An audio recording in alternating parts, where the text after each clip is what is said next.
My life is relatively quiet, and I'm actually having a really good time. People never believe me, but I love life. It's like I had a couple things I have to deal with, but I have things that I've been blessed with that are just incredible.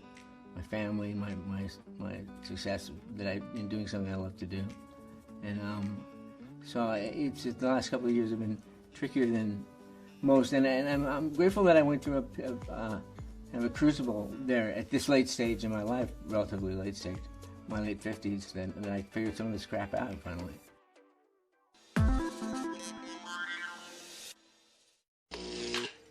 I'm from the future.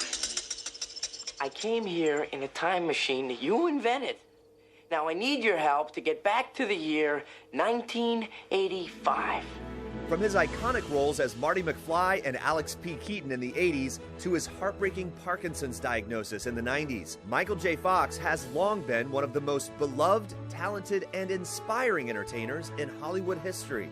But the 59-year-old actor, husband, and father of four is also a best-selling author with 4 memoirs to his name. His latest, No Time Like the Future, An Optimist Considers Mortality, will be released on November 17th. What I was able to do in this book that I think more so than the first book or the second book was that there's a lot of like stuff, extra stuff. I mean, I liked it, but it was, I'd say this is a glass, and the glass has various angles, and it can, and then I just went, water. And this book is just like vessel, thing, move on, what's next?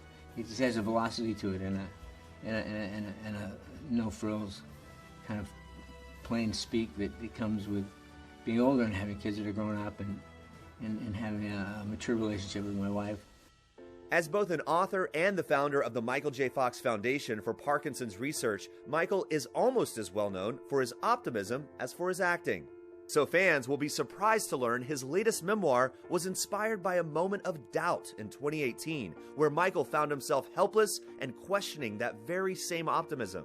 It was definitely the darkest moment. It was when I questioned everything. I had been through Parkinson's for 20, 30 years, however long it's been, up to that point, and then I had the spine issue. I had that operated, this tumor on my spine that was removed, and it was constricting the cord, so they had to be very careful in removing it so they wouldn't do further damage. As it was, they thought I was heading for paralysis, so they didn't get it operated on. I went through that, and I was fine. I mean, it was a lot of work, a lot of rehab. I had to relearn to walk and all those things, and a lot of people have gone through. And then I had this fall in the kitchen and badly shattered my arm. I had it, put pins and plates in it. But in that moment, waiting for the ambulance to come, laying on the floor, I just said, "What have I done?" And if I can't put a shiny face on this. I can't. There's no bright side to this. There's no upside. This is just all regret and pain. My daughter, Skylar, who had witnessed me having some problems in the hospital, reaction to medication. But she was in the apartment with me, and she said, can I stay? And make sure you get breakfast in the morning, get out. And I said, no, go home, go to the apartment. And she said, no, let me stay. And I said, I'm fine, just don't worry about it. Just go home, I love you. Go. And then the next morning I woke up and trucked down the hallway, turned into the kitchen and fell down and shattered my arm. And so I felt bad for her. I felt bad for my doctors who put so much work into my back, and I could have easily wrecked my back, and that would be it. That would just be permanent paralysis. And I felt bad for Tracy, and I felt bad for everybody that had kind of walked me through this thing and applauded my rehab and applauded my effort. And then I'd just be careless, because I knew I'd been careless. I knew it wasn't just an accident that happened. I knew I was pushing it. I was walking faster than I should have, and I was not paying attention, and I was just thinking, it's funny how you can have pride in something like walking. We all do it. We do it from such an early age, but when you regain the ability, it was like a new sports car. I was just like driving it too fast, and it was careless. And in that moment, along with the feelings about questioning optimism and questioning and saying, kind of daring myself to try to put a shine on this. I also thought about all those people that I'd let down, I had disappointed.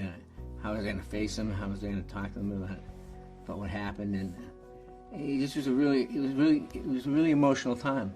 I think if it had been more severe than a broken arm, and it was, like I would say, a broken humerus is no joke. it was a serious break and a serious reconstruction, but it could have been a million times worse. And it just for some reason that just snapped at that moment. Sitting, leaning against the wall, waiting for the ambulance to come in my kitchen. I just felt like this is as low as it gets for me at that time. It just put everything into question for me, and I thought, how can I tell these people, chin up, look at the bright side. It's going to be great. Just after that time, I started to think, if I can figure this out, there's a book here, because and I say that just because with my other books, especially people in the Parkinson's community, we share so much in the way we approach things and look at things and accept things and process things that I kind of feel like I want to share it with them, and of course as I do it, it just becomes a form of expression of how I'm feeling, and it has humor in it and complaining. I like how cranky it is. It's cranky for a book from me. Cranky perhaps, but in the book, Michael does find his way back to the optimism his fans know and love. Part of what I arrive at when I come back to find optimism again is that it's really rooted in gratitude and being grateful for things in life, and this thing came to me that when you have gratitude, optimism is sustainable because you keep coming back to your gratitude, and part of gratitude is acceptance, and accepting that this thing happened, this condition you found yourself with, or this situation with your family, or this situation in the world, or whatever it is you're fretting about. Accept it for what it is. Doesn't mean you can't endeavor to change it. Doesn't mean you have to accept it and as a punishment or as a penance, but just as something you can recognize and put it in its proper place, and then see how much the rest of your life you have to thrive in. It's not. Otherwise, it's like this free floating anxiety that just creeps in every pore of your being. If you name something, identify it, and accept it, then you can move on.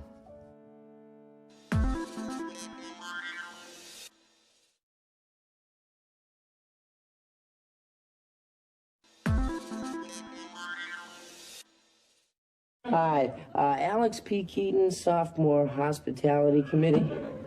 Congratulations.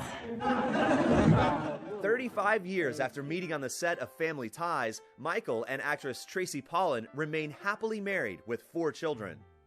And if anyone's looking for the secret to a long-lasting marriage, Tracy has the answer. Tracy's reflex answer is always a really interesting one. She always says, people say, what's the secret? And she says, benefit of the doubt. And it's not just about obvious things like if you've done something wrong and I believe you benefit.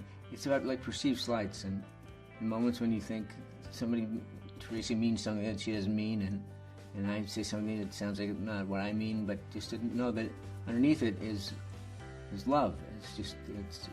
You always want to have the loving response, whether it's terse or it's angry or whatever it is, but there's love in it, and just I think the thing that we usually every day have something that we laugh about for about like a good minute, 2 minutes. We're laughing about it. And sometimes we have that every day, and we have, and her support for me and her caretaking is very specific. It's not with one exception. It's not overlooking. It's not overpowering. It's not overwhelming. It's not like I'm not the observed patient. I feel like a husband and a father first, and a friend, and then somewhere down the line, someone she keeps an eye on because of health issues.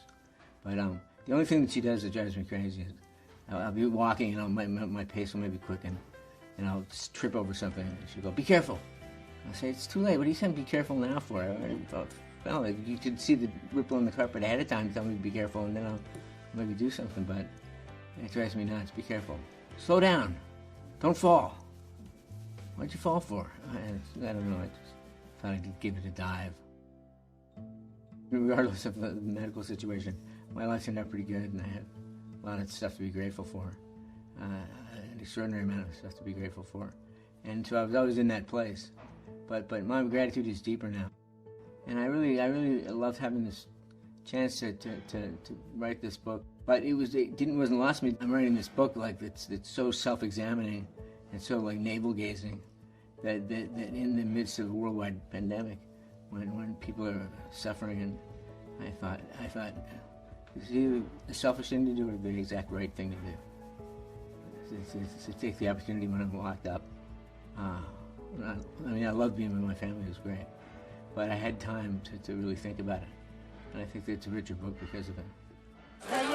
Michael, Tracy. So, yeah, I'm good. That's good. I love being with my family. I love being with Tracy. I love that I don't do a lot of useless stuff that I used to do because I have like the energy or the time for it.